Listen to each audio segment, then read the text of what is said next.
Y seguimos analizando esta segunda jornada de elecciones. Nos acompaña Alejandro San Francisco, profesor de la Universidad San Sebastián, de la Universidad Católica, director de formación del Instituto República. Mucho para analizar, Alejandro, bienvenido. Muchas gracias, Gabriela, por la invitación, con el mayor gusto. Bueno, tenemos esta segunda jornada de elecciones, ya teníamos los resultados de lo que fue este sábado con la cantidad de personas que han acudido a las urnas, un poco más de 7 millones, una jornada en general tranquila, pero es interesante, me gustaría, Alejandro, hacer una suerte de proyección, lo que pueda ocurrir con el caso, especialmente de alcaldes y concejales también. ¿Cómo está usted analizando, mirando lo que van a ser estos comicios? Primero, me parece una excelente noticia la votación que hubo ayer. Significa que los chilenos, en medio de las dificultades que estamos sufriendo como país, son capaces de levantarse, de otorgar su voto a aquellos candidatos que les parezcan más razonables o mejores para gobernar sus comunas, sus regiones, para los core, para los concejales. En ese sentido, me parece que es un primer buen dato. Lo segundo es que aquí son tantas las elecciones que probablemente todos tendrán algo que ganar y algo que perder, todos los sectores políticos. Y si bien en alcaldes y concejales la cosa es menos clara, en materia de gobernaciones me parece que es evidente que el gobierno va a sufrir algunas derrotas que no tuvo el 2021, donde ganó todo Chile menos la novena región. A ver, vamos con el tema de las gobernaciones. Recordemos que hay segunda vuelta en noviembre. ¿Cuál usted miraría atentamente? Primero, yo creo que es sano que haya varias opciones en las elecciones donde hay segunda vuelta, sean estas presidenciales o de gobernación, de manera que los ciudadanos puedan elegir no entre dos opciones acordadas por los partidos, sino que de una gama más amplia. A mí me parece que es clave la región metropolitana de Santiago en dos sentidos. Por un lado, si es que hay un triunfo de Claudio Rego en primera vuelta, o si hubiera una segunda vuelta en la cual podría disputar, me parece a mí, con Francisco Orrego. O sea, tendríamos un Orrego-Rego en segunda vuelta, con la diferencia que la derecha esta vez estaría por Francisco Orrego y no por Claudio Rego, como fue el 2021. Me parece que la quinta región es muy relevante, podría ir también a segunda vuelta, y ahí distintas encuestas dan el paso a segunda vuelta del candidato republicano por sobre la ex secretaria general de la UDI, María José Hoffman.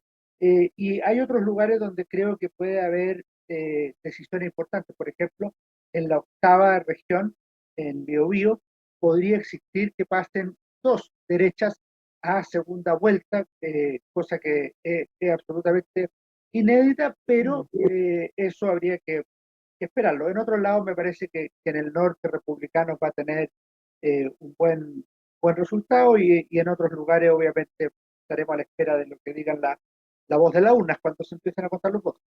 ¿Usted cree que la segunda vuelta de gobernadores marcará la futura elección presidencial, como decía aquí Francisco Vidal? Es que yo creo que no hay otra alternativa. La segunda, cada elección que hay durante un gobierno es un plebiscito a la gestión del gobierno. Eso es bueno tenerlo claro. Así fue con Eduardo Frei Montalva, con el presidente Salvador Allende, desde el regreso a la democracia con Patricio Elwin. Eso es para mí bastante evidente. Ahora, en la segunda vuelta va a ser claramente plebiscitario. O se apoya al candidato que favorece al gobierno o se apoya al candidato que se alinea con la oposición, salvo que haya un caso en que pasen dos de izquierdas o dos de derechas. Pero en todos los demás va a ser un plebiscito muy nítido, y en ese sentido obviamente puede afectar la presidencial. Pero no siempre es predictivo. Si tú miras las elecciones del 2021, las dos fuerzas más eh, mayoritarias a nivel de alcaldes, por ejemplo, concejales, fueron Chile Vamos y la ex concertación, llamada Unidad Constituyente. Bueno, en la segunda vuelta participaron José Antonio Cast y Gabriel Boric, que no eran de ninguna de esas dos fuerzas. O sea, Claro. hay algo de predictivo en las elecciones municipales, y ahora también incluyendo las de gobernadores, pero evidentemente la gente tiene derecho a votar por quien quiera. Cada elección vale en sí mismo. Bueno, usted comentaba algo de lo que puede pasar en Santiago. Si es que Claudio Rego gana en primera vuelta, ¿ya habrá un candidato para el oficialismo? A mí me parece que una eventual victoria de Claudio Rego en primera vuelta lo sitúa entre las primeras posiciones para ser precandidato presidencial el 2025, y yo creo que él sería uno de los grandes beneficiados. Una victoria similar, obviamente por una cifra mayor, 65-70%, podría catapultar a Tomás Bodanovich, el alcalde de Maipú, como precandidato presidencial por el Frente Amplio. Él ha dicho que no, en todo caso, en varias oportunidades. Sí, Gabriel Boric en su minuto dijo que no, y hoy día es presidente de la República. En esto la realidad vale más que las declaraciones, y por eso hay que estar atentos esta noche, porque todos van a ocupar las cifras en su favor.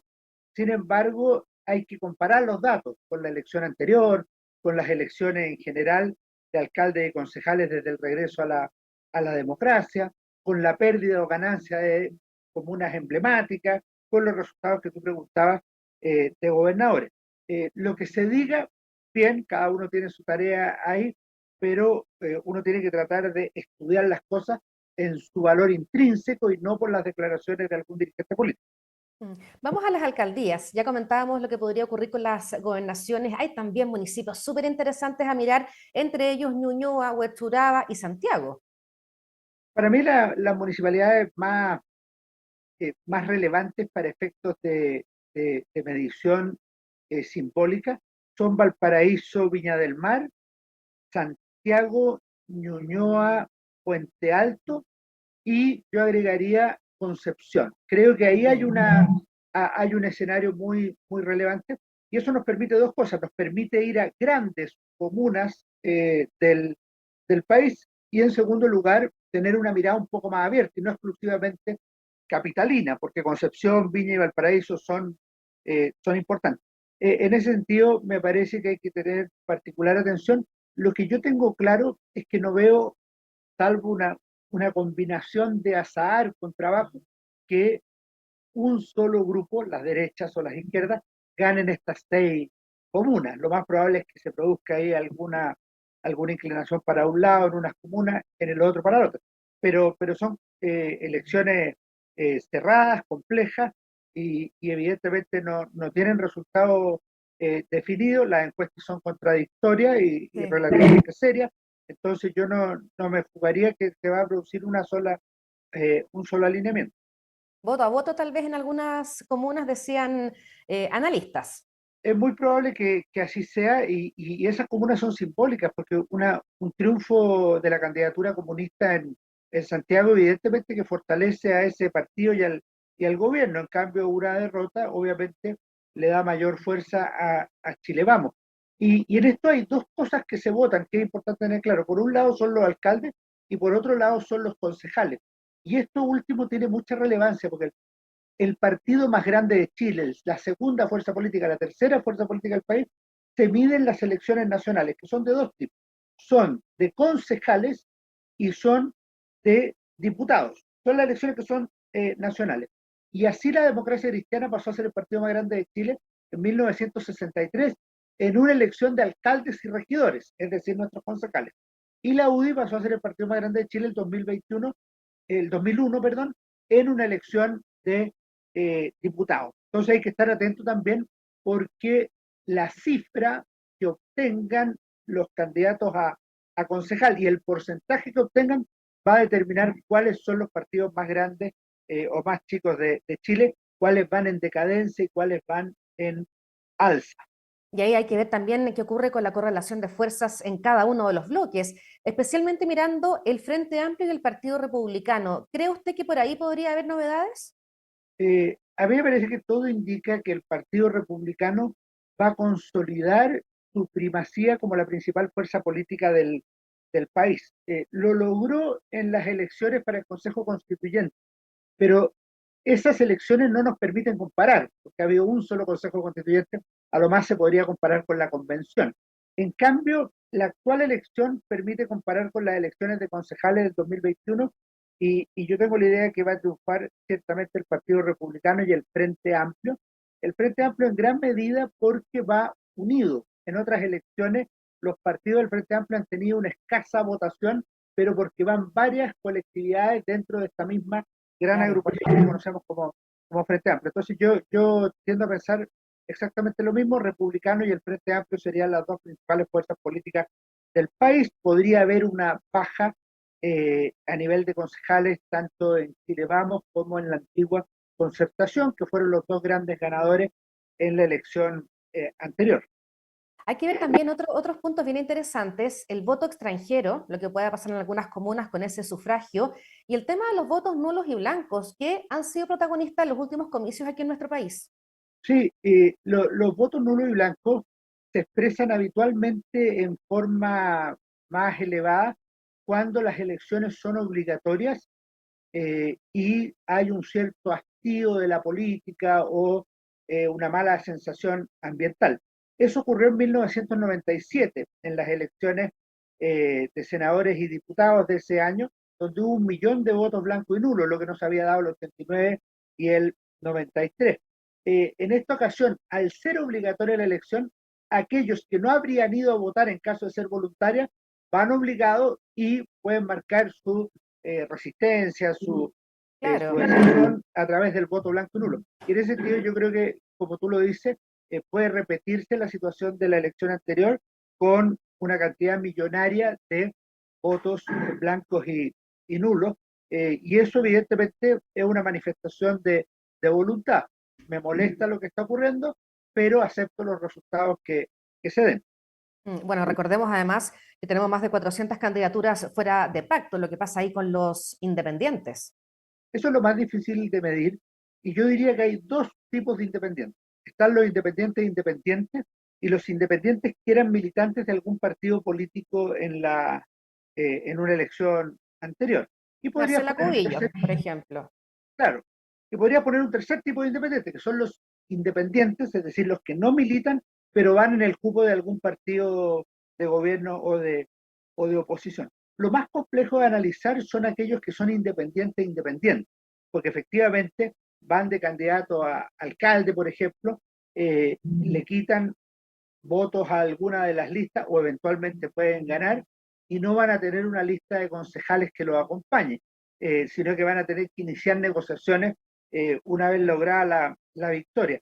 Y eso evidentemente está dentro de las reglas, pero hace más difícil las mediciones. Ojo que hay una tendencia a privilegiar candidaturas independientes, pues si tú analizas las encuestas, los partidos políticos están dentro de las instituciones peor evaluadas del país, Hace mucho tiempo. lo cual es un problema para la democracia, porque efectivamente la democracia no son los partidos, pero los partidos son relevantes para el funcionamiento de una buena democracia. Llegamos a esta elección, Alejandro San Francisco, con dos casos bien potentes. Bueno, uno más que el otro podría ser el caso Monsalve y el otro lo que ha ocurrido en el INBA. Quería comenzar con el caso Monsalve, sus implicancias y cuán profunda puede ser hoy día la crisis en el comité político a raíz de lo que ha pasado con el ex subsecretario. Lo que muestra la situación del subsecretario es lo que se llama una crisis crecedora. O sea, podría haber estado acotada al caso Monsalve, que es muy grave la acusación, y por supuesto operan todos los principios de estos casos, de protección de la víctima, de presunción de inocencia.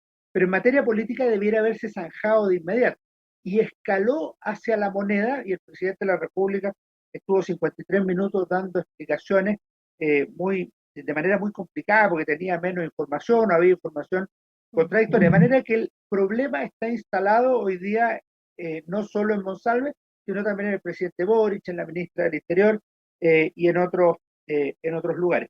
Esto obviamente afecta la situación del gobierno, la del comité político, y lo que cabe esperar es que de aquí al 15 de noviembre se produzca un cambio de gabinete importante, que tiene dos orígenes. Uno es la situación en que está el gobierno, que tiene que revertir la mala evaluación de sus ministros, casi todos han tendido a la baja en la última semana, y hay una segunda explicación, que en un año más habrá elecciones de senadores y diputados, de manera que aquellos que quieran ir de candidatos tienen que dejar el gobierno El antes del cargo, 15 claro. de noviembre. Entonces, mezcladas esas dos situaciones, todo indica que vamos a tener un cambio de gabinete, y donde más le ha costado al gobierno es precisamente en interior, sea por razones políticas o sea por razones de seguridad pública. En ambos casos termina afectando a la actual administración. Lo otro es lo de Limba, esta explosión de una bomba Molotov que dejó a varios estudiantes heridos.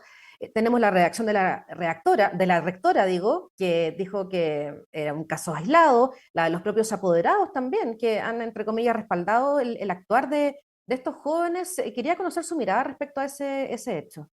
Primero se trata de un caso muy lamentable, pero parece claro que iba a ocurrir en algún minuto esto, pues el caso puntual puede ser aislado, como dice la directora, pero la escalada de violencia que hemos sufrido en los últimos años, a nadie le parece aislado. Todos habían escuchado alguna vez casos de overoles blancos, de Sí. bombas, de ataque a autoridades de los establecimientos educacionales. Entonces me parece que no hay que bajarle el perfil a la situación, y en ese sentido a mí me parece que hay que tener claras dos o tres cosas. Primero, se ha producido una verdadera destrucción de la educación estatal en Chile en la última década, no solo en cantidad de postulantes y de personas que participan en la educación básica y media en escuelas y liceos, sino que también en los resultados. Y eso requiere un giro radical, no solo de parte de las autoridades nacionales, también de las autoridades comunales. En ese sentido, es importante la elección de hoy y por otro lado, un compromiso decidido de los padres, de los profesores y de los propios estudiantes. Cuando se dé todo eso, vamos a poder aspirar a una situación educacional mejor. De lo contrario, vamos a seguir profundizando la crisis de la educación, con resultados que lamentablemente no solo tienen un impacto local, que puede afectar a tal o cual colegio, sino que afecta a la movilidad social, la capacidad que tengan sectores populares o sectores medios de acceder a mejores oportunidades de vida, de estudio y de trabajo en el futuro. Por eso yo lo tomaría más en serio esto y no como una acusación a las personas concretas que estaban involucradas en este proceso, que por supuesto esperamos que se recuperen pronto, y que otros que no participan de esta fabricación de bombas y otras cosas puedan también ver que ese no es el camino para construir una sociedad mejor. ¿Ese hecho puede influir en el resultado hoy día en la elección municipal de Santiago? Podría influir, sí, a diferencia del caso Monsalve que afecta a la política en general, este caso podría afectar más a la alcaldesa de Santiago, pero la verdad es que es una elección estrecha, hay que ver qué tanto influye como para cambiar el escenario. A lo mejor podría aumentar los votos eh, los votos nulos o blancos en esa comuna o desviarlo a otra candidatura. Por último, ¿cómo el gobierno retoma su agenda en medio justamente de este escenario que estamos conversando? Primero, el gobierno tiene que aceptar bien la máquina y apretar bien todas las tuercas, porque si tú no estás funcionando como gobierno, en el área que sea, siempre la realidad, los problemas, el estallido de algún escándalo van a gobernar la agenda. Y en este sentido, los dirigentes políticos de gobierno y de oposición tienen el deber de llevar los temas a la agenda pública. En ese sentido, a mí me parece que el cambio de gabinete va a ser positivo para el gobierno, pero un cambio de gabinete sin una clarificación de la línea política puede terminar siendo regresivo. Y lo segundo que es relevante es qué va a pasar con los proyectos o leyes pendientes. Te planteo uno, lo que es la reforma del sistema de pensiones.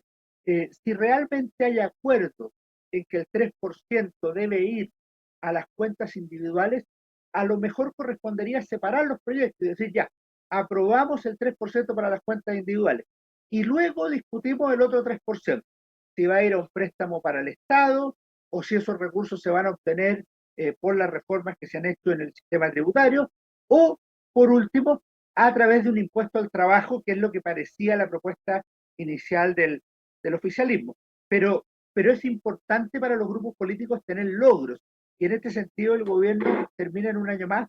Ya hay pato cojo, o sea, el Sí. candidato del Partido Liberal, Vlado Mirosevich, se proclamó incluso antes de las elecciones municipales, y se proclamó cuando queda más de un año para las elecciones y un año y medio para que termine el gobierno. Eso se llama pato cojo y dificulta obviamente a la administración.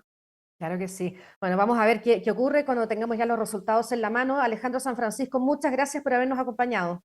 Muchas gracias a ti, Gabriela, cuando quieran, y vamos a tener segunda vuelta, En seguro en varias noviembre, regiones el 24 de noviembre. ahí estaremos conversando. Muchas gracias. Muy bien. Y se quedan ustedes invitados con nosotros aquí en emol.com.